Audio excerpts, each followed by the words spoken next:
Eh, bueno, bienvenidos y bienvenidas nuevamente ahora a este tercer bloque de la clase de hoy, el seminario Claves Geográficas del Problema Habitacional Argentino, encuentro número 5. Ya venimos trabajando específicamente en cuentas del suelo urbano y hoy tenemos nuevamente una charla abierta a cargo de especialistas y un invitado sobre temas referidos al alquiler. Eh, Esto es algo que venimos haciendo a partir de las 9 de la noche en algunos encuentros del seminario, que queremos aprovechar para agradecer al Instituto y al Departamento de Geografía, con quienes hemos articulado para hacer las charlas abiertas al público general. Venimos, por suerte, con un buen público ya de parte del seminario, y bueno, hay algunas personas que nos han solicitado el link también para ver la charla de hoy. Así que bueno, esta sería la segunda charla abierta, charla debate, que llamamos abierta, de este seminario, de un ciclo de 7 charlas. Y como les decía, hoy acerca de la problemática de los alquileres en el AMBA y en Ciudad de México, mercado formal, informal, temporario, a cargo de la invitada y amiga, colega y compañera de trabajo, Natalia Lerena Rombó, con pertenencia en el CEUR del CONICET, en el Instituto de Geografía de la UBA, y también como invitado un amigo de México, Sebastián Barragán. Él es maestrando en arquitectura, arquitecto y maestrando en arquitectura por la UNAM, Universidad Nacional Autónoma. Bueno, sin más preámbulo, le cedemos la palabra, como venimos poniendo como referencia, como pauta, una exposición de una media hora más o menos, sin necesidad de que corran con los tiempos, para después dejar un espacio para intercambio. Así que bueno, estimo que van a compartir pantalla, pensando si se los escucha bien y si se ve todo en orden. Seba, no dijimos quién empieza y quién sigue, así que como quieras. Bueno, no tengo un tema, pero si quieres comenzar, adelante. Bueno, dale. Bueno, buenas noches. Voy a ver si funciona el temita de compartir pantalla. Avísenme por favor si se ve. Sí, pero ahí va. Ahí se ve bien, ¿no? ¿Se ve la pantalla completa? Perfecto, te escuchamos bien, sí, y se ve Bueno, pantalla. buenísimo. Voy a... Tenés voy a... una barra arriba que quizás es medio molesta, la puedes ocultar yendo a los 3 puntitos horizontales Ahí se fue del, sola, ¿no? del extremo derecho. Nosotros no la vemos, pero quizás te molesta a vos. Ah, no, yo no la estoy viendo, ahora se guardó sola. Ah, bueno, listo, listo. Listo. Bueno, genial. Bueno, buenas noches a todos, a todas. Vamos a bajarle 20, no sé, niveles al nivel de abstracción de lo que venimos charlando. Bueno, no sé quiénes se sumaron ahora, quiénes venían de antes. Gracias por la invitación a Juan Pablo, a Ricardo. Es un placer, la verdad, formar parte de este súper seminario. Em, bueno, nosotros fuimos invitados para hablar de la cuestión del alquiler y en su gran complejidad y en su heterogeneidad, pero bueno, dada la imposibilidad de media hora, menos de media hora, presentar todo el panorama, decidimos hacer un recorte y compartir con ustedes digamos, los principales resultados de un trabajo que hicimos desde el Instituto de Geografía, pero con otras organizaciones y espacios de investigación de Buenos Aires, que bueno, que dimos en llamar encuesta inquilina. Así que bueno, les quiero compartir un poco algunas de esas, digamos, un poco esa experiencia. Bueno, primero, ¿por qué, no? O sea, ¿por qué realizar una encuesta? Hay muchas encuestas dando vueltas, pero nos pasaba que cuando empezamos el proyecto, digamos, por un lado, nos parecía importante realizar la encuesta porque veíamos, o sea, que cada vez más familias se ven obligadas a alquilar y también cada vez en peores o más dificultosas condiciones. También veíamos que había poca información específicamente sobre la dimensión que queríamos abordar, que eran las condiciones de vida, ¿no? Esta es una encuesta, si bien las encuestas son instrumentos cuantitativos, lo que vamos a mostrar, digo en plural porque es un trabajo colectivo, en este caso me toca contarles a mí, lo que vamos a mostrar es digamos, una cuestión cualitativa, o sea, de condiciones, cómo vive, cómo accede y cuáles son las complejidades del alquiler en el área metropolitana, entendiendo también cierta heterogeneidad del universo inquilino. También nos interesaba justamente poder poner el foco en eso, en poder hablar de la generalidad del acceso al alquiler, pero poniendo el foco en algunos sectores de la ciudad en donde estaba menos estudiado el proceso y donde tal vez está más invisibilizada la cuestión del alquiler frente a otras problemáticas habitacionales como son los barrios populares, tanto villas como asentamientos del área metropolitana, y en hoteles, pensión y conventillos de la ciudad de Buenos Aires. Así que bueno, este fue el planteo y un poco también la idea era poder generar conocimiento en forma independiente y junto con organizaciones sociales. Entonces, digamos, si bien habían encuestas produciéndose y dando vueltas más desde el Estado, desde la gestión de algunos de las jurisdicciones, digamos, que aborda el área metropolitana, para nosotros estaba importante poder generar este tipo de conocimiento y nuestra estrategia metodológica implicó el trabajo de campo con organizaciones territoriales, lo cual fue clave, fue definitorio, digamos, y, y también digamos, produjo un material que, digamos, que pudo ser distribuido para uso tanto de las organizaciones como después de cualquier otro espacio político o social, e incluso del Estado, de la legislatura, etc. Bueno, solamente de esto voy a decir una cosa, que digamos, lo que les voy a mostrar, voy a dividir los resultados en dos porque metodológicamente hicimos como dos encuestas. Por un lado, una encuesta representativa estadísticamente, que fue una encuesta telefónica en el área metropolitana de Buenos Aires, y después, como les decía, un trabajo más territorial, más de ir a campo y relevar en campo en barrios populares y en hoteles y conventillos de la ciudad. Y esto lo hicimos en realidad a través de las organizaciones, de muchas organizaciones de los barrios que se fueron sumando al proyecto y que colaboraron abriendo el campo, digamos. Bueno, así que ya sin tan más preámbulo, pero nos parecía lindo como recuperar digamos, ese camino más metodológico, ese camino que hicimos, más allá de los resultados. Yo ahora les voy a mostrar como una síntesis de lo que para nosotros son los rasgos más importantes del relevamiento o los ejes nada más contundentes. Los informes están disponibles en la página web del Instituto de Geografía, así que ahora en un ratito les podemos pasar por el chat también el link para que con más tiempo y detenimiento ustedes puedan, digamos, acceder a esos datos.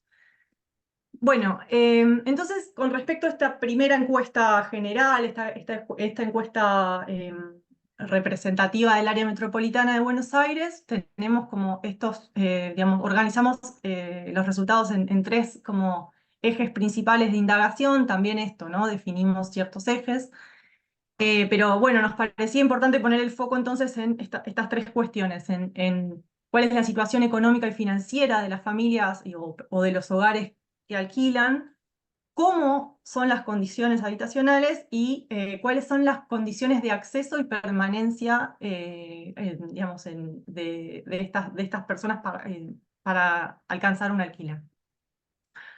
Bueno, lo que veíamos entonces es con respecto a lo primero, a la situación económica y financiera, que bueno, en el área metropolitana de Buenos Aires, el 60% de los hogares que se endeudaron lo hicieron para pagar el alquiler. Es decir, si bien el porcentaje de endeudamiento no fue el más, digamos, cayó con respecto a los relevamientos anteriores que venían haciendo otras órganos que formaron parte de la encuesta, que sobre todo tenían que ver con la crisis de la pandemia, digamos. Este relevamiento nosotros lo hicimos a fines del 2022. Y bueno, lo que veíamos es esto, que los hogares que se endeudan, en la mayoría se endeudan para pagar el alquiler. El pago del alquiler es principal. Otro dato interesante para destacar fue que 1/3 de los hogares destina más de la mitad de sus ingresos al pago del alquiler, y que los hogares que están encabezados por mujeres están en peor situación financiera. En general, todos los indicadores que nosotros relevábamos daban peor en estos hogares, ¿no? Están más endeudados, tienen menor capacidad de ahorro. Después con respecto a las condiciones habitacionales, bueno, lo que veíamos es que también casi 1/3 de los hogares se encontraba en situación de hacinamiento crítico, y más de 1/3 de los hogares inquilinos alquilaba una habitación o pieza. Este dato nos pareció súper interesante porque no refiere solamente a los hoteles o a los barrios populares, en donde tal vez el alquiler de piezas es muy general, lo vamos a ver en unos minutos, sino que también sucedía en los departamentos, entre muchas comillas, mercado formal, ¿no? Así que hay como una tendencia a compartir, a la cohabitación, digamos, ¿no? Y por último, con respecto a la cuestión de acceso y permanencia en el mercado de alquileres, bueno, lo que veíamos es algo seguramente ya lo habrán escuchado, este informe circuló bastante por los medios de comunicación también, etcétera, que es bueno, en su momento todavía estaba la ley de alquileres, digamos, vigente, y lo que veíamos es que de todos modos la ley de alquileres tuvo un cumplimiento muy bajo. De hecho, y además, la mitad de los hogares inquilinos, por ejemplo, nos daba que alquilaban, de hecho, sin contrato escrito, ¿no? Casi la mitad de los inquilinos alquilaban sin contrato escrito, y más, o sea, casi un 60% tenía aumentos por fuera de la ley. Los aumentos tenían que ser anuales, pero en muchos casos, en este 60%, eran por menos, digamos, más rápido, ¿no? Bueno, después hay un tema muy importante que se reproduce y se refuerza también en la encuesta que hicimos en terreno, que es que de quienes se mudaron en los últimos 5 años, casi el 40% tuvo dificultades de acceder al alquiler por tener menores a cargo, y casi un 70% por no tener garantía, recibo de sueldo y ese tipo de cuestiones, ¿no? Así que hay muchas dificultades que tienen que ver no solamente con la capacidad económica, sino también con algunos motivos extraeconómicos para acceder al alquiler.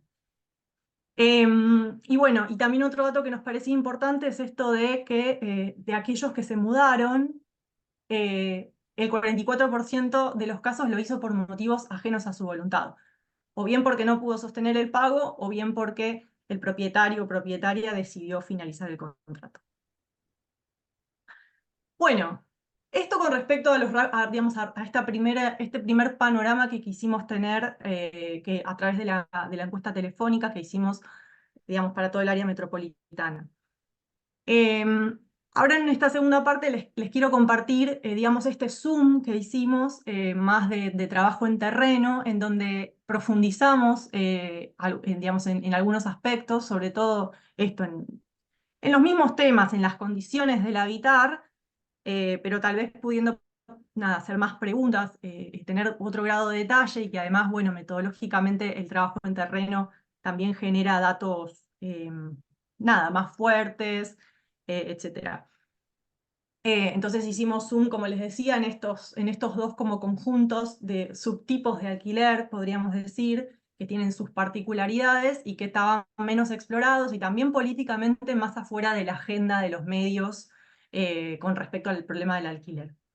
No vamos a profundizar en esto, asumimos, y si no cualquier cosa lo reponemos después, más o menos que, digamos, el colectivo humano que está escuchando conoce a qué nos referimos con barrios populares y con hoteles, pensión y conventillos. Si no lo reponemos más adelante, pero digo, para no demorarme mucho con eso. Bueno, entonces con respecto a lo que es barrios populares, bueno, el mapita ubica un poco cuáles fueron los barrios concretamente que relevamos en campo, y bueno, ahí algunas de las organizaciones digamos, de los territorios que nos recibieron y que aceptaron trabajar con nosotros. Y bueno, lo mismo para los hoteles e inquilinatos en el caso de la Ciudad de Buenos Aires. Trabajamos con estas dos organizaciones, con Consejerías de Vivienda y con Labor que Resiste y Propone. Elegimos digamos, un sector de la ciudad en donde se concentran en mayor medida esta modalidad de alquiler. Bueno, y acá sí sintetizamos, digamos, vamos a hablar, en 4 grandes ejes los principales problemas o cuestiones que surgieron en el relevamiento en terreno de estos dos subtipos, digamos, de alquiler. Así que bueno, con respecto a la situación económica y financiera, lo que vemos entonces son estos como, digamos, 3 grandes temas. Por un lado, lo que detectábamos es que, bueno, que en estos sectores tenemos altos niveles de empleo, pero con ingresos insuficientes, ¿no? Las personas, esto significa que las personas trabajan y trabajan mucho, trabajan menos de lo que necesitarían, pero que sin embargo acceden a salarios que en más del 90% de los hogares relevados estaban por debajo de la línea de pobreza. Es decir, gente que trabaja mucho y gana poco. También pudimos ver el rol central que tuvieron tanto digamos, las ayudas del sector público como también el trabajo de las organizaciones comunitarias para complementar los ingresos, ¿no? Esto podríamos pensar como salario indirecto.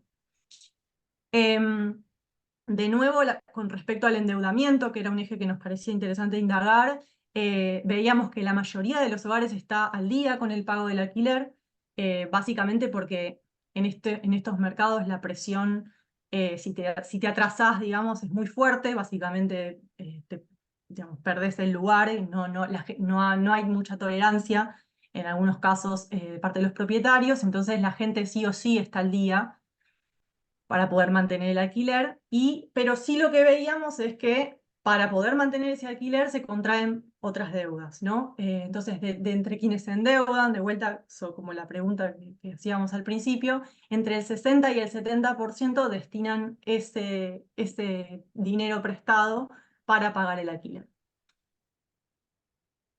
Y con respecto a la incidencia del alquiler en los ingresos, bueno, es bastante alta. En barrios populares, un 30% de los hogares destina más de la mitad de los ingresos a pagar el alquiler. Y la población que alquila en piezas en hoteles pensión y en conventillos, un poco más, ¿no? El 53% de esos hogares destina más de la mitad de los ingresos para pagar el alquiler.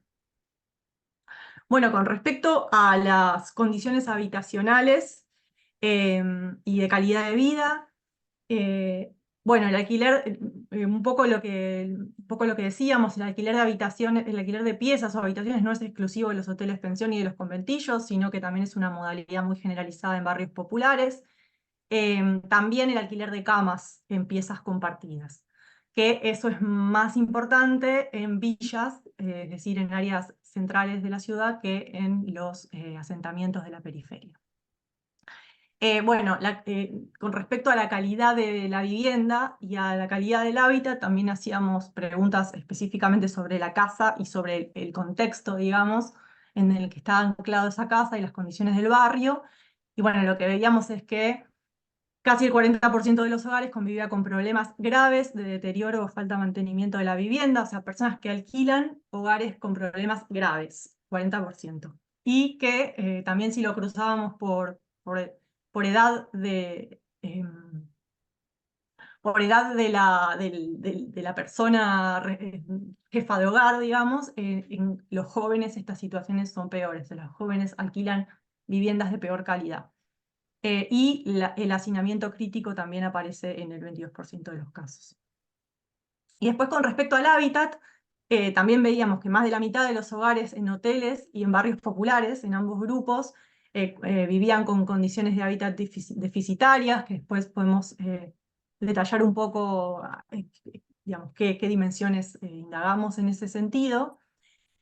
Y en el caso de hoteles veíamos algo muy particular, pero que probablemente también se dé en barrios, pero bueno, es un poco distinto, que es la falta de espacio de juegos para niñes o de lugares de estudio o también de espacios de encuentro, que también lo preguntábamos, ¿no? Es decir, las personas que alquilan piezas no tienen espacios de socialización, digamos, para atraer invitados, por ejemplo, y bueno, y tampoco para las niñeces. Bueno, y ya para ir terminando con las últimas dos dimensiones, em, con respecto a la inestabilidad habitacional, a la inseguridad del contrato y las barreras de acceso al alquiler, bueno, lo que vemos son algunos datos bastante contundentes. Bueno, primero una inestabilidad habitacional o mucha movilidad, digamos. 7 de cada 10 hogares se mudó una o más veces en los últimos 5 años. 7 de cada 10 hogares no tiene un plazo acordado para pagar el alquiler. Perdón, sí, un plazo acordado digamos, de cuándo finaliza, ¿no? el alquiler. Y también un perfil, digamos, una trayectoria inquilina, ¿no? Casi en más del 60% de los casos, las personas anteriormente también venían del alquiler. Bueno, con respecto a las barreras de acceso, lo que veíamos es que en barrios populares es mucho menos frecuente que en el promedio del área metropolitana tener dificultades de acceso por falta de garantías, básicamente porque el mercado, entre comillas, informal no lo pide, pero que sin embargo hay otras barreras que sí están muy presentes, por ejemplo, la presencia de niñez en el hogar, que en el 42% de los barrios, del caso de barrios populares, personas tuvieron problemas para acceder por tener niñez. Y en el caso de hoteles, el 77%, un número altísimo de personas que encuentran como restricción para alquilar o que no les alquilan porque tienen niños a cargo. Y bueno, y después toda una dimensión vinculada a la inseguridad del acuerdo, ¿no? Porque 8 de cada 10 contratos se alquila básicamente sin contrato escrito, no preguntábamos ni siquiera algo legal, pero sí un papel, un comprobante, un acuerdo. Entonces, bueno, ahí hay un nivel de inseguridad en ese acuerdo, bastante más alto incluso que el promedio de la ciudad. Y de vuelta, muy por encima del promedio de la ciudad, en barrios populares el 80% asume aumentos por fuera de la ley, obviamente la ley tomada como referencia, ¿no? Pero que en realidad no existe directamente. Y bueno, y en hoteles y conventillos alcanza casi el 85%. Bueno, y por último, una mirada de cruce, de brecha, digamos, con la cuestión de la brecha de género y del tema de los cuidados y de los hogares jóvenes. Algunas cosas ya las dijimos, pero como para redondear y poner el foco acá, casi en barrios populares el 40% de los hogares tiene dificultades para acceder por tener menores a cargo, en hoteles y conventillos esto aumenta hasta casi un 80%. De vuelta se reproduce, digamos, lo mismo que veíamos en la primera encuesta, en la encuesta telefónica, de que los hogares con jefaturas femeninas están en general más endeudados, tienen menos capacidad de ahorro, el alquiler tiene una mayor incidencia en los ingresos del hogar, habitan en viviendas que tienen peores condiciones y también enfrentan relaciones de alquiler más desfavorables. Y por último, bueno, con lo que serían esto de los inquilinos jóvenes, en barrios populares, digamos, identificamos que en estos dos grupos, en general, las jefaturas de hogar son jóvenes. En el caso de barrios populares, entre el 35 y el 40% digamos, son personas menores de 29 años, es decir, digamos, pareciera que el perfil inquilino es joven. En el caso de hoteles y conventillos, un poquito más viejos, si es que los que tenemos entre 30 y 44 años somos viejos, pero sí aumenta un poquito esa edad, pero sigue siendo en general hogares jóvenes. Bueno, creo que hasta ahí. Nada, lo vamos a dejar acá. También ahora Seba va a contar un poco de la situación para el caso de México. desde otro enfoque, desde otro problema. Yo dejo ahí mi mail solo por si alguno tiene ganas de, digamos, quiere los informes o profundizar en alguna pregunta. Y bueno, me quedo por acá y después en la ronda seguimos conversando.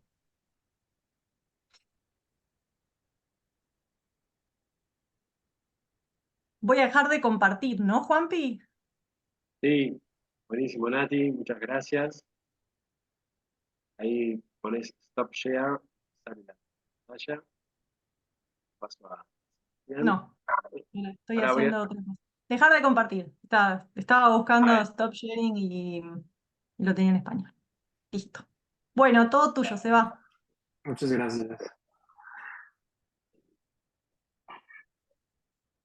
No sé si ya aún no se ve, me pueden... todavía no. Ahí está. Ya está. Vale. Listo. ¿Pueden ver mi pantalla? ¿Se escucha bien? Ahí está, perfecto. Se ve bien. Se te escucha bien, claro, un poco borrosa, quizás la voz no está Vale, con si auriculares, no... ¿no? Perfecto. Ok. ¿Estará mejor así?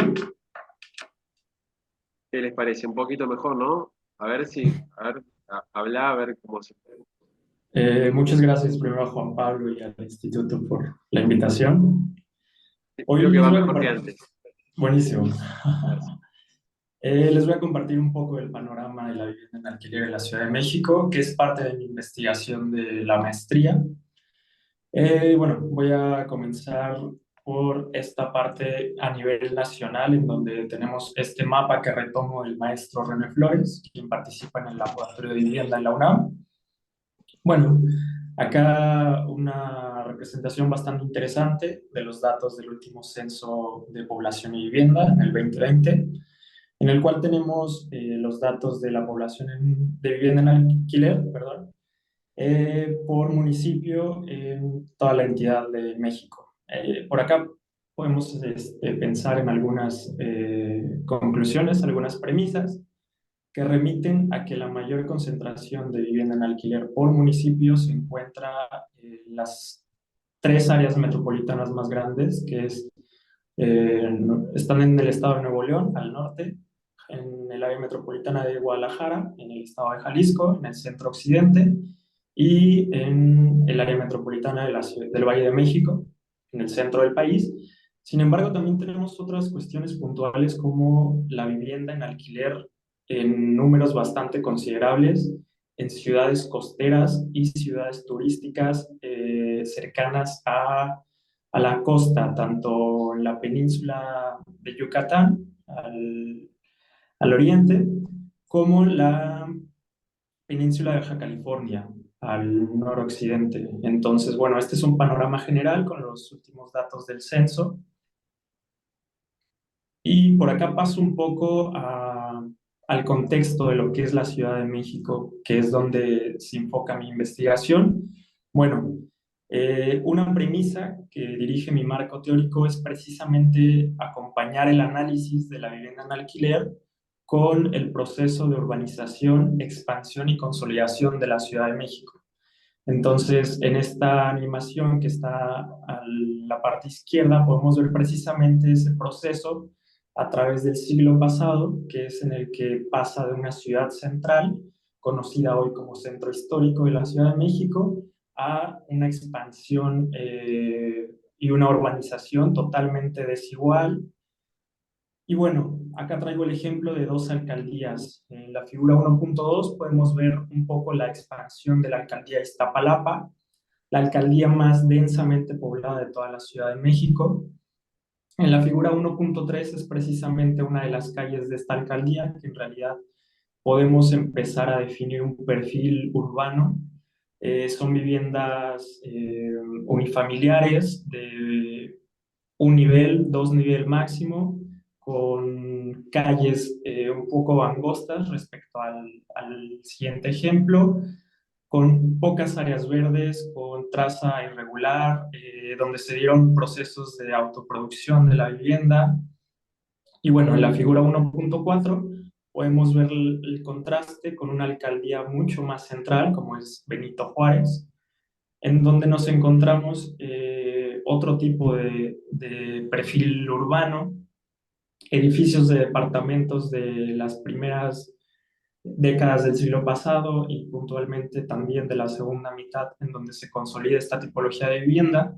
Son edificios de departamentos ya de 3 a 5 niveles, que empezaban a considerar estacionamiento dentro, con comercio. Entonces, acá yo lo que quería mostrarles es precisamente que, igual que en muchas ciudades latinoamericanas, se presenta una urbanización desigual y procesos que conllevan precisamente la vivienda en alquiler.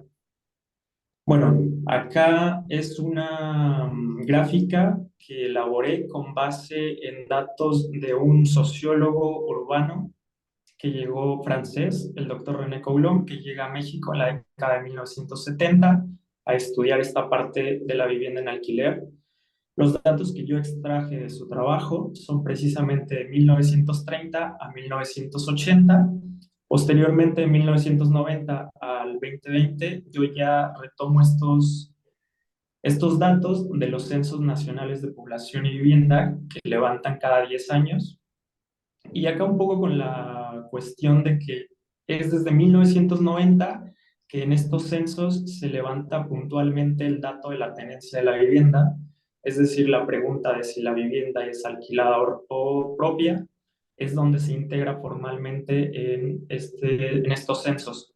Anteriormente estaba la parte de que la vivienda no propia se clasificaba también como parte de. Entonces, bueno, nada más se hace esa observación, pero de manera general podemos ver que hasta 1980 en la Ciudad de México predominaba la vivienda en alquiler como acceso a una vivienda, precisamente. Entonces, es muy interesante verlo de esta manera general en cuanto al marco temporal, porque también podemos traslapar otros hechos como la ampliación de las primeras políticas de corte neoliberal, que son las que le van a dar el cambio en esta tendencia de acceso a la vivienda.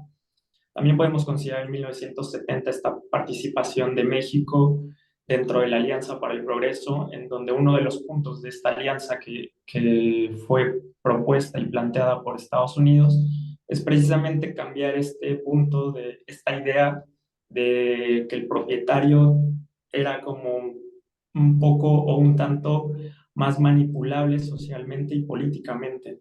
Entonces, bueno, esto décadas posteriores a 1970 se ve muy claro en la cuestión del acceso a la vivienda.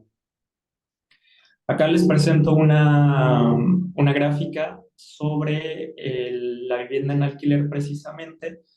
En las últimas 4 décadas en la Ciudad de México, por ejemplo, la alcaldía que les presentaba hace un par de diapositivas, Iztapalapa, que se encuentra actualmente con un mayor número de vivienda en alquiler, pero hay que ser un poco conscientes de los tipos o de la caracterización de alquiler que se presenta. Retomando de nuevo los estudios del doctor René Coulon, por ejemplo, él mencionaba de un alquiler doméstico en el cual las ganancias de la familia que era propietaria iban directamente hacia las necesidades básicas como salud, alimentación, educación, a diferencia de un alquiler más capitalista. Por ejemplo, tenemos el caso de las alcaldías centrales, como es Cuauhtémoc o Benito Juárez, las cuales son también ejemplos de albergar bastante vivienda en alquiler, en el cual el capital que entraba por el alquiler se va a seguir invirtiendo dentro del mercado inmobiliario. Acá de manera general les presento el mapeo de los datos del total de vivienda en alquiler por alcaldía. A la izquierda 1990, a la derecha 2020. Y bueno, para 1990 predominaban la vivienda en alquiler en la alcaldía Cuauhtémoc, la alcaldía central de la Ciudad de México, y al norte la alcaldía Gustavo Amadero. Precisamente aquí podríamos pensar en este contraste, la alcaldía Cuauhtémoc, una alcaldía mucho más verticalizada en cuanto a vivienda, Por el contrario, la alcaldía Gustavo Madero, con una construcción urbana muy similar a Iztapalapa, a lo que les presentaba. Entonces, bueno, a pesar de tener este contraste de tipología de vivienda, estas dos alcaldías representaban la mayor cantidad de vivienda en alquiler. Y bueno, para 2020 tenemos un poco que cambia esta situación en el sentido de que Cuauhtémoc se mantiene como la principal alcaldía con vivienda en alquiler, pero también aquí se encuentra Iztapalapa, que, como les comentaba, es la alcaldía mayor, con mayor densidad de vivienda y de población, pero también resaltan como otras alcaldías se mantienen en los rangos más altos: Gustavo Madero, Miguel Hidalgo y Benito Juárez. Una cuestión que me lleva a esta gráfica es precisamente que gracias a los datos del Censo Nacional se puede desagregar la clase de vivienda, es decir, qué tipología de vivienda es la que se está alquilando. Y bueno, para 2020 esto ha cambiado con los censos, es decir, tenemos una clasificación distinta. Sin embargo, el, el punto que a mí me interesa mucho es la vivienda en departamento, que es hacia donde aterriza mi investigación de maestría. Entonces, esta clasificación de departamento es una clasificación que sí se ha mantenido a través de los años, porque tenemos el caso, por ejemplo, de vecindad, en el cual aparece en un censo en 1990, en 2000 ya no aparece, en 2010 vuelve a aparecer, o se va agrupando en clasificaciones mucho más generales. Pero bueno, aterrizando un poco en el sentido de la vivienda en alquiler dentro de los departamentos, podemos encontrar dos alcaldías en las que predomina esta tipología. La primera es Cuauhtémoc, la alcaldía central de la Ciudad de México, que alberga más de 60,000 departamentos en alquiler, y a esta le sigue Benito Juárez, también con más de 60,000 departamentos, y en tercer puesto la alcaldía Miguel Hidalgo. Estos datos me los llevo de nuevo a la parte gráfica, a la parte visual, para tener una mejor concepción de lo que ocurre. Y bueno, no cambia mucho en el sentido de la comparación entre 1990 y 2020. Cuauhtémoc se mantiene la alcaldía central albergando el mayor número de departamentos en alquiler, pero en 1990 era Gustavo Madero también, quizá allí con una tipología más de vivienda de autoproducción y de autoconstrucción, no superando los dos niveles, a diferencia de Cuauhtémoc o actualmente Benito Juárez, donde hablamos de torres de vivienda, que al final, bueno, esa es la cuestión para 2020. Cuauhtémoc, Benito Juárez, y le sigue Miguel Hidalgo, Gustavo Madero dentro del tercer rango más alto, junto con Iztapalapa. Y bueno, para considerar un poco la parte de los alquileres temporarios, retomo este mapa realizado por el Centro de Estudios de Desarrollo Regional y Urbano Sustentable de la UNAM, de la Facultad de Economía, en el cual se levantaron, más bien se representó a través de los datos de Inside Airbnb, esta plataforma que representa, más bien que recaba todos los datos de los alquileres temporarios en diferentes ciudades del mundo. Y aquí podemos ver cómo está concentrado esta oferta de alquiler temporario en las alcaldías centrales, en las alcaldías que están relacionadas con puntos turísticos importantes de la Ciudad de México, concretamente en la alcaldía Cuauhtémoc, la alcaldía central, pero también en este eje Cuauhtémoc, Benito Juárez y la alcaldía Miguel Hidalgo, que insisto, concentran los puntos o los corredores más importantes y a nivel turístico local y nacional. Y por ahí, bueno, podemos ver estas manchas también hacia el sur, con una fuerte oferta de alquileres temporarios a través de la plataforma de Airbnb, que bueno, un poco para adelantarme a esta diapositiva, no hay una regulación ni siquiera en términos generales respecto a protección al inquilino, desde luego tampoco una protección al propietario. Esto se menciona en un marco jurídico muy general, que sería el Código Civil Federal, en donde hacen falta como estas tareas por parte de instituciones locales y federales en cuanto a tocar el tema inquilinario. Y bueno, una contradicción de esto es las primeras dos imágenes que les coloco en esta diapositiva, en la cual en el 2022, ya un poco saliendo de la pandemia, la autoridad del centro histórico, que sería una autoridad local encargada de gestionar toda esta parte turística de los polígonos del centro histórico, firma un acuerdo con Airbnb, con esta plataforma privada, y con la UNESCO para promover e impulsar el turismo extranjero. Mucho llevaba esta parte del turismo creativo y de los nómadas digitales. Y bueno, en la siguiente imagen, una respuesta a ese tuit que hace la autoridad del centro histórico por parte de una asociación de vecinos del centro histórico, en el que, bueno, le responden de esta manera de por qué, por qué están promoviendo esta parte de que lleguen, de que tengan un mayor poder adquisitivo y desplazan a vecinos que llevan viviendo años aquí, porque no hay una protección. Entonces, este hecho en 2022, en octubre de 2022, da como consecuencia la movilización social de activistas, de vecinos, de mucha gente que se plantó afuera de la Secretaría de Planeación y de Desarrollo Urbano a protestar por la vivienda. Sin embargo, bueno, las demandas no han sido plenamente escuchadas. Nos encontramos fotografías como esta en la que los vecinos escriben en las fachadas de la vivienda, en este caso en la calle de Perú, en el centro histórico, el apoyo para evitar que los desalojen. Y por el contrario, es recurrente encontrarnos con estas imágenes en la parte inferior izquierda, en la que se promueve el desarrollo de ventas y de construcción de nuevos departamentos. En muchos de estos ya diciéndole a las personas, bueno, si no quieres vivir acá, compra departamento para invertir, para que te genere ganancias en plataformas como Airbnb, en alquileres temporarios.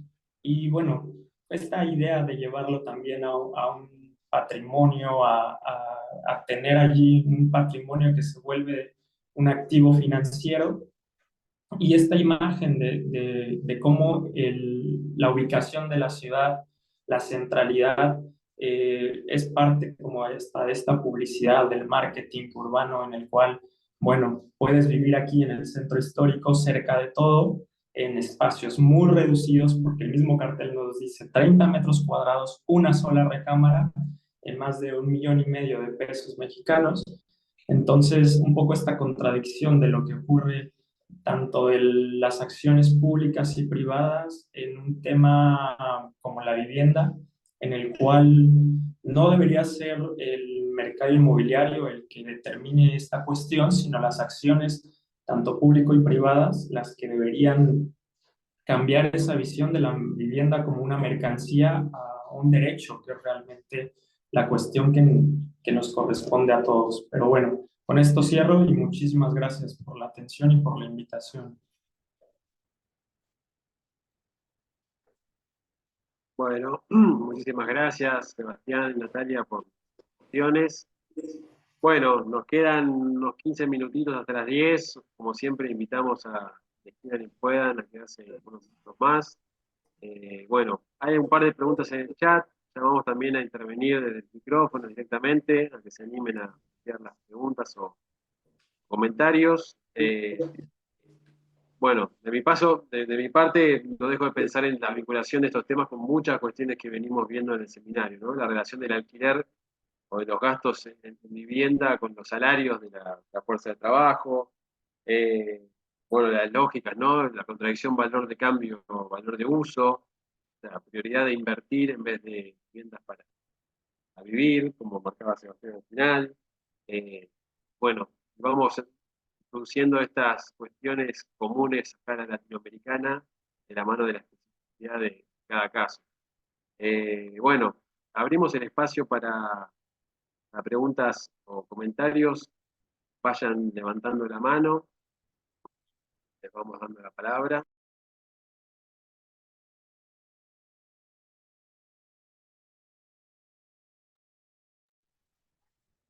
Yo tengo una pregunta para Natalia que me quedó em, sobre el endeudamiento para pagar el alquiler. Eh, Sobre si tenían datos o sabían en dónde se endeudaban. No sé, hay un prestamista en el barrio, es un tranza que, o sea, cómo, si era legal, ilegal, o sea, formal o informal, y en qué condiciones.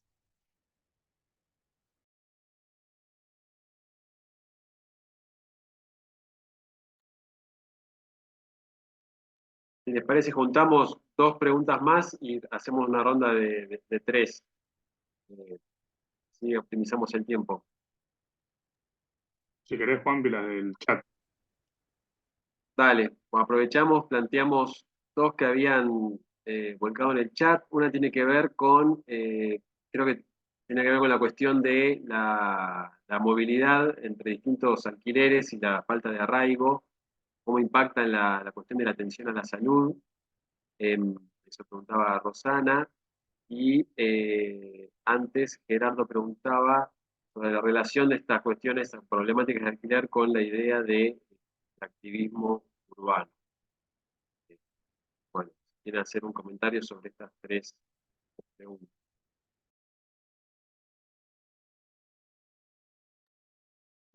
Yo respondo, no sé si puedo decir mucho.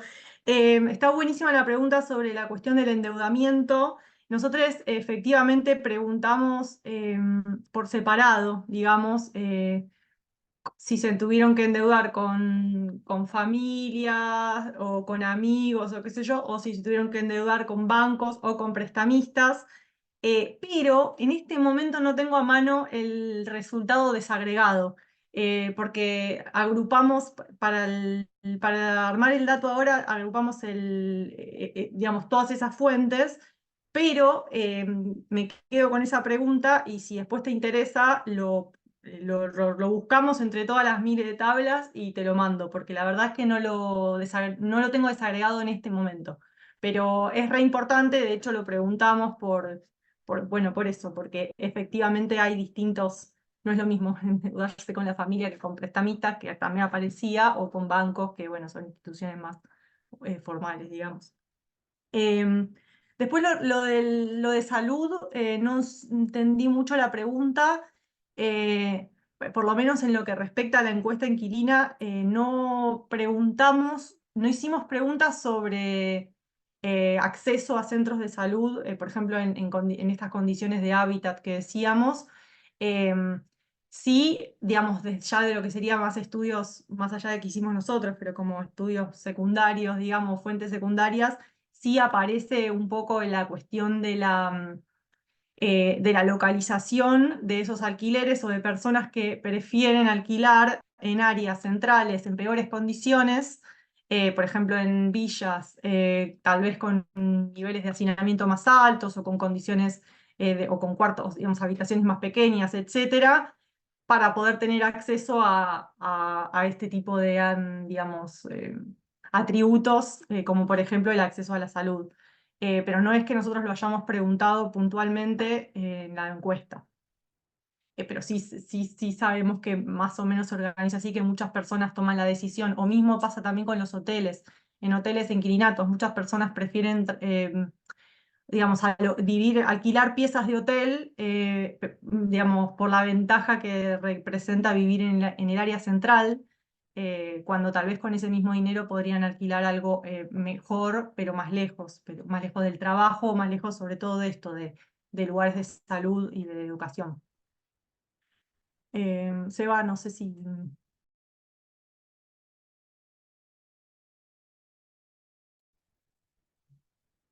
Buenas noches. Yo tengo una consulta, no sé si había algo ahí pendiente por responder. Eh, bueno, buenas noches, Natalia, Sebastián, sumamente interesantes sus trabajos. Estoy en la ciudad de Puerto Madryn, en la provincia de Chubut, y bueno, y consultarle puntualmente a Sebastián, un poco ahí cuando el primer mapa que mostraste de la Ciudad de México, del país de México, y analizabas, bueno, las áreas de mayor concentración de densidad de alquiler, ¿no? Si has podido indagar o está dentro de tu objetivo de trabajo, qué acontece en las áreas turísticas, ¿sí? Pensando en la península de Yucatán y en la península de Baja California, ¿no? Porque, bueno, la realidad de Puerto Madryn es que es una ciudad turística y que la realidad de los alquileres un poco se emparentan con estas situaciones tan críticas que vos describiste, Natalia, que arrojó esta encuesta, y en particular cuando las ciudades son turísticas, esa realidad a veces se hace más crítica aún, ¿sí? Me parece interesante como que poder pensar en estas particularidades específicas donde el turismo es una actividad central, y en el caso, bueno, puntual de Puerto Madryn, acontece cosas sumamente extrañas que, bueno, yo me voy enterando, trabajo yo con el acceso al hábitat, pero no atiendo estas cuestiones de alquiler, me parecen sumamente interesantes, pero es un mundo aparte. En el caso de Madrid, los alquileres, prima el alquiler temporario y no el alquiler permanente, porque lo temporario es más redituable. Y por otro lado, los alquileres temporarios de marzo a diciembre, ¿no? Entonces, diciembre, enero, febrero, los inquilinos se tienen que ir a otro lado. Porque la renta ahí, por ser temporada de verano, es mayor, ¿no? De quienes alquilan. Entonces, bueno, a esto se le suman infinidad de detalles que me parece interesante poder indagar como una particularidad de las ciudades turísticas, de aquellas que no son turísticas, ¿no? Pensando un poco en tu trabajo, si has considerado esto, si has podido relevar algo en relación a esto, Sebastián. Buenísima la pregunta. Bueno, un poco mi investigación está orientada a la centralidad de la Ciudad de México y esto implica también un poco la parte turística porque muchísima gente llega a este corazón de la ciudad, atraído por el turismo, atraído por esta parte de conocer México. Y bueno, lo que sigue en mi investigación, en esta investigación que les presentaba, es el alquiler en una tipología muy particular de vivienda, que son los primeros edificios de departamento que se construyeron el siglo pasado. Y bueno, dentro de esta tipología, tocando el tema del turismo, en algunos casos de estudio, que serían edificios de departamento, ya me he encontrado con la situación de que los inquilinos tuvieron que ser desplazados o expulsados porque llegó un dueño que compró todo el edificio, que no respetó o que una vez finalizados los contratos verbales o escritos que tenían, sacó a la gente y ahora está reconvirtiendo todo este edificio completo para meterlo en estas plataformas.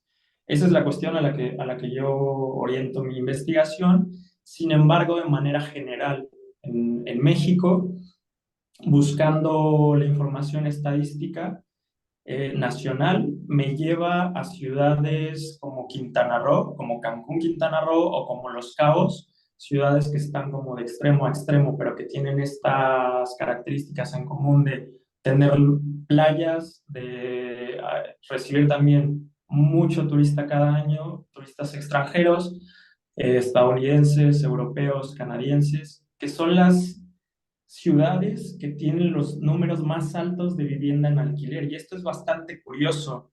¿Por qué? Porque precisamente los turistas llegan, algunos sí se hacen propietarios de vivienda, algunos acceden mediante alquiler, pero en esta dinámica del turismo también hay que pensar un poco en esta caracterización del alquiler, de quién es el que alquila, ¿no? Porque al tener actividades de turismo en esas ciudades, también se necesita un alquiler para los trabajadores que van a sostener todos esos procesos de turistificación de estas actividades. Entonces, gran parte de los números que podemos ver de alquiler en esas ciudades también son de personas que no necesariamente son de esas ciudades, sino que vienen de otras ciudades de México y que necesitan establecerse y trabajar dentro de restaurantes, dentro de hoteles, dentro de centros nocturnos, y en las cuales también forman parte de esta estadística del alquiler, ¿no? Por eso es súper importante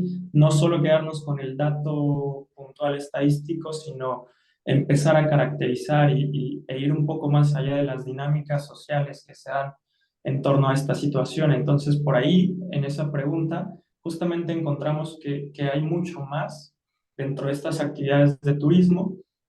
Y bueno, las aplicaciones como Booking, como Airbnb también juegan un papel dentro de esta dinámica del alquiler, porque a través de estas se ofrece bastante vivienda en alquiler, ¿no?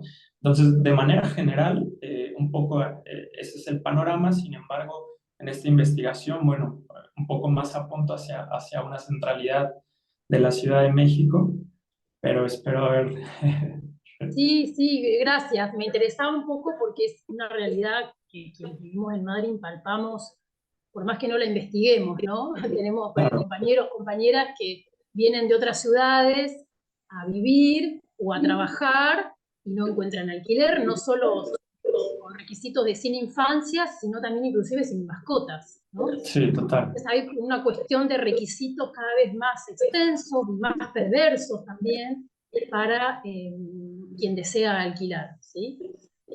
Y también pensando en que el mercado inmobiliario, digamos, al ser Madrid una ciudad turística, hay mucha inversión del capital promotor, del capital inmobiliario, esto de comprar o de hacer torres para alquiler, entonces hay mucha capacidad ociosa, de inmueble ocioso, cuando tenés realidades de que van avanzando y ampliándose las áreas de precariedad urbana, ¿no? Asentamientos, tomas de tierras.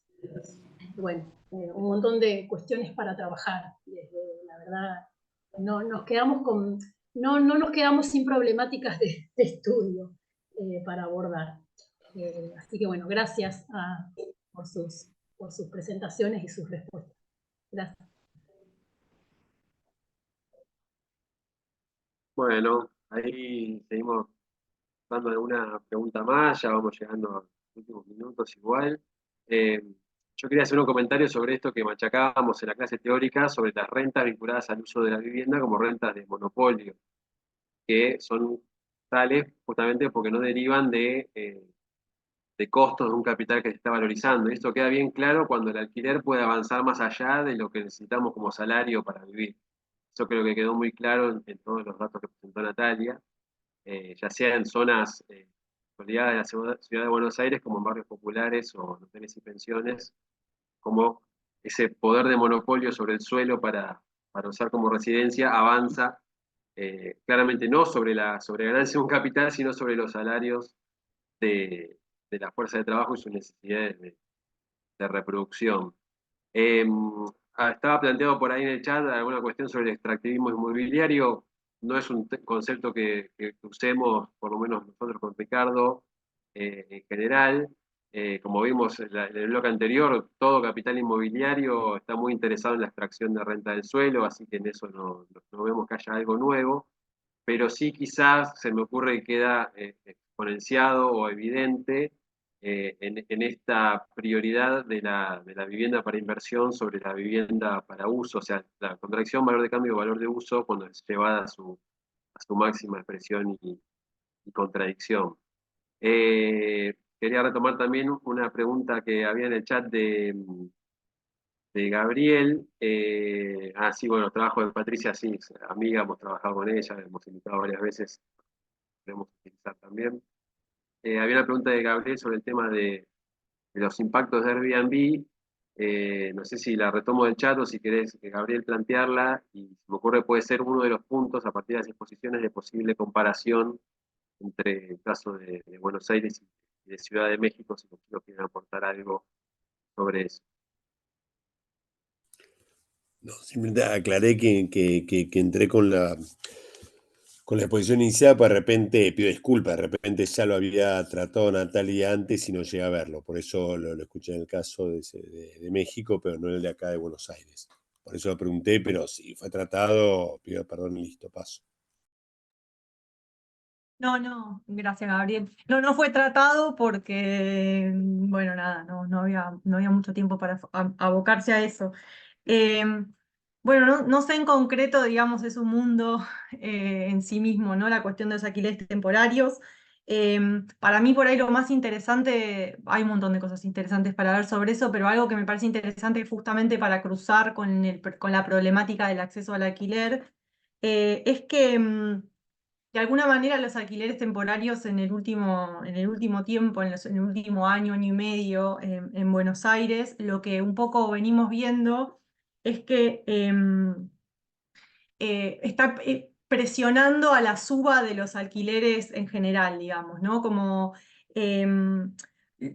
digamos, la inflación produjo de alguna manera como una huida del alquiler tradicional por parte de los propietarios digamos, y a su vez como una tendencia a la dolarización, ¿no? Entonces, en el mercado tradicional se ve cada vez más ofertas de alquileres directamente dolarizados, tanto, digamos, esto tradicional, digamos, y se vio, sobre todo se ve muy fuerte en los datos del año, como entre el 22 y el 23, sobre todo en el 23 se ve como un ascenso muy, muy claro hacia esto, como la tendencia a la dolarización, pero también la tendencia a que los precios de alquiler convencionales suban digamos, cuando se destrabó bueno, cuando vino el momento de la renovación en la ley de alquileres, digamos, que la ley de alquileres se sancionó en el 2020, en el 2023 se cumplieron los 3 años obligatorios, digamos, de contrato, entonces cuando se armó la renovación,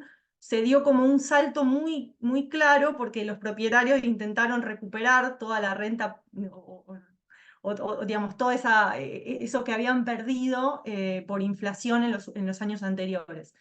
Y lo que vemos ahora es que si bien esa tendencia al aumento está un poquito más frenada, sí los precios quedaron bastante parecidos a lo de los precios de los alquileres temporarios que se ofrecen directamente en dólares, pero que cuando uno hace la traducción, digamos, aunque haya un mercado de alquiler tradicional que esté en pesos, hecha la conversión, digamos, están bastante parejos. Digamos, todavía el alquiler temporario en promedio, digamos, sigue siendo más alto, pero si uno piensa que hay otros gastos, digamos, como que requiere una inversión tiene otros costos ofrecer alquiler temporal con respecto al alquiler de largo plazo, bueno, están un poco ahí medio equiparados. Entonces, si bien, bueno, todavía estamos como trabajando en mostrar esto con cifras más limpias, digamos, lo que les cuento ahora son tendencias, lo que vemos es eso, es que en definitiva son como dos submercados que convergen, digamos, pero que convergen altos. Entonces, cuando dicen que hay más alquileres, por ejemplo, después de la ley, bueno, sí, hay más alquileres, digamos, de largo plazo, pero los precios de esos alquileres están muy por encima, digamos, de lo que se puede, de lo que cualquier laburante puede pagar, porque los propietarios están buscando de alguna manera, ¿no? Como que los alquileres temporarios subieron el piso, digamos, ¿no? Esto es un poco lo que, igual nada, ya estamos pasados de tiempo, así que, pero bueno, digamos, me parece que hay ahí un trabajo interesante de poner en diálogo esos dos submercados que a veces aparecen como si fuesen separados, de hecho tienen regulaciones como si fuesen separados, y en realidad cuando uno mira el comportamiento del mercado inmobiliario, están como acercándose, digamos. De todos modos, y con esto cierro, Paula traía la cuestión de los alquileres, digamos, de las ciudades turísticas, y para mí ese es un tema muy importante. Bueno, Seba lo ve, en México eso se ve muy claramente, digamos, y en Argentina está menos estudiado, de hecho. Nada, digamos, tenemos ahora un PICT, un proyecto que ganamos, digamos, para poder investigar justamente la cuestión del alquiler temporario en ciudades turísticas de Argentina, atendiendo a esas cuestiones que vos mismo, Paula, estás planteando. Todavía no arrancamos porque crisis en ciencia y técnica, nunca, nada, el proyecto quedó ahí como, esperemos que se destrabe, así que aprovecho y paso el chivo, la importancia de estar organizadas y de pelear por la educación pública y por la investigación independiente en la Argentina también, para dar lugar, por ejemplo, a explorar esos temas que no están en la agenda académica y poquito en la agenda política nacional. Sí, fantástico. Un compañero mío del instituto donde trabajo es sociólogo, siempre me dice, tenemos que estudiar los alquileres, tenemos que estudiar. Así que voy a analizar la encuesta inquilina como para pensar un abordaje para la ciudad de Madrid, porque no está hecho y me parece que hay un montón de tela para cortar ahí, acá, Bueno, con ese tema.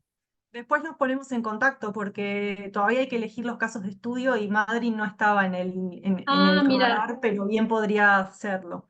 bueno, claro, yo ya anoté tu email, Natalia, ¿eh? Así que estaría buenísimo como para encauzar ese relevamiento en el marco de este proyecto, sin financiamiento o con financiamiento, porque sabemos que la investigación se hace más que nada a voluntad, sobre todas las Bueno, cosas. gracias por los intercambios. Ya estamos pasados de tiempo, pero bueno, hay dos personas con la mano levantada hace un ratito, así que proponemos, si les parece, cerrar con estas dos preguntas para darles la posibilidad de hacerlas. Camila, en primer lugar, y Giovanni, bueno, adelante, plantean las Hola, preguntas y con eso ya cerramos. disculpen que no tengo cámara. No, simplemente quería comentar que yo fui una de las encuestadoras de la, del trabajo de Natalia. Creo recordar, sé que nuestros datos no llegaron porque, bueno, mala organización, fuimos los de Merlo y vi que en el mapa no se contabilizaron. Pero para aportarle a la persona que preguntó sobre dónde tomaban deuda los inquilinos, recuerdo, porque fui quien estuvo ahí, hicimos varias, que generalmente era en familias, o sea, a familiares. Pedían préstamos, hermanos, tíos y así, sucesivamente. Nada, quería comentar eso, bueno, quizás no sea representativo de los datos en sí, que después le pasarás, pero quizás para ahí orientar qué fue lo que yo pude recaudar, era por ahí que andaba la cuestión. Gracias por nada.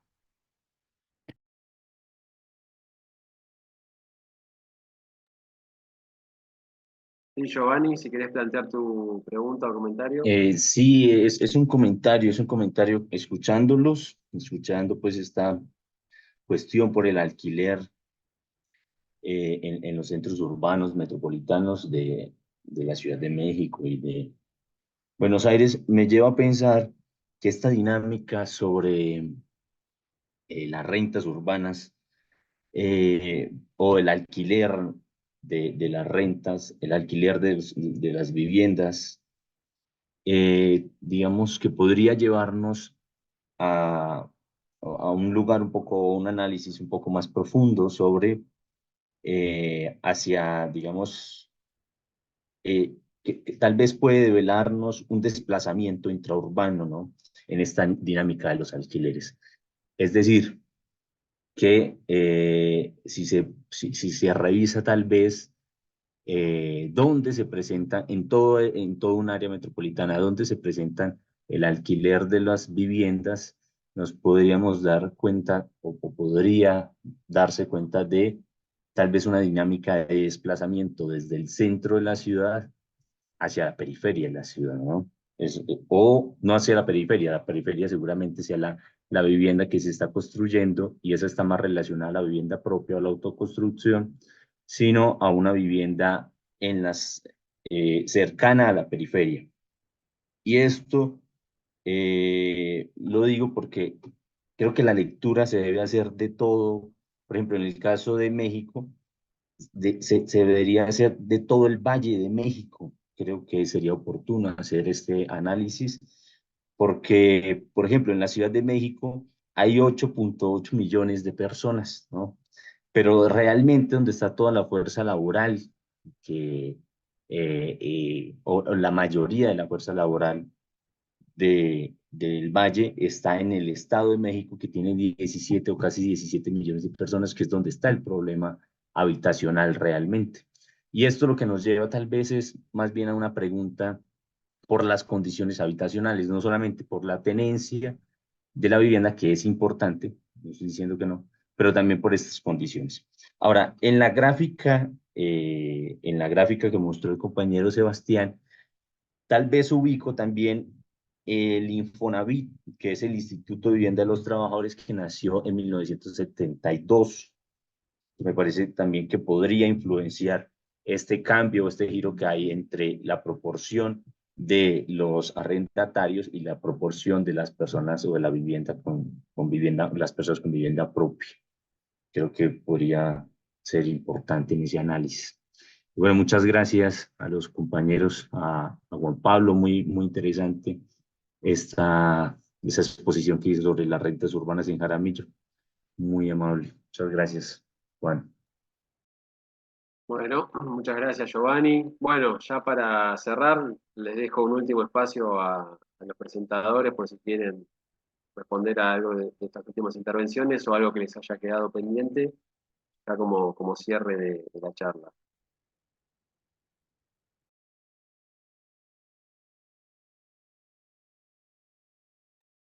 Yo no tengo mucho para agregar, solamente agradecerles el tiempo, las ganas, es tarde, hace un montón que están acá conectados. Y bueno, y de vuelta gracias al instituto, al departamento, a Juan Pablo, a Ricardo por invitarnos y a disposición, digamos, para trabajar juntos, para pasar trabajos, para profundizar tal vez con algunos temas que no hayamos podido abordar mucho, por ejemplo, la cuestión de los alquileres temporarios. Nada, a disposición y gracias.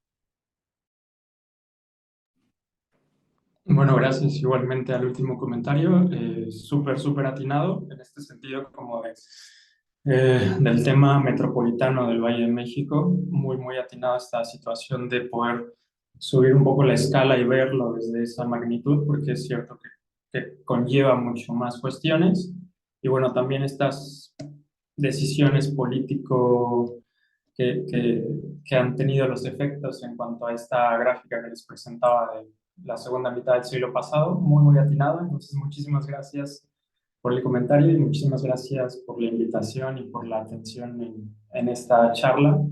Ojalá más adelante podamos seguir compartiendo cuestiones urbanas que atañen a nuestras ciudades latinoamericanas. Bueno, muchísimas gracias Natalia, Sebastián, por las presentaciones, por el intercambio. Muchas gracias a todo el público que se sumó por participar. Disculpas, como siempre, por las posibles desprolijidades, ya sea en nuestra parte positiva, como en estos bloques donde también solemos extendernos con el tiempo. Bueno, hay algunas consultas sobre si queda subido después a YouTube. En principio la idea es que el departamento o el Instituto de Geografía gestionen la subida de los videos en los canales de YouTube. No sabemos cuándo, pero la idea es que sí, queden disponibles. Para el resto de la gente del seminario queda todo siempre subido en las plataformas donde compartimos todos los materiales. Bueno, sin más, muchísimas gracias. Perdón y por favor, nos vemos el jueves que viene. Saludos y muy buenas noches. Gracias a todos. Buenas noches.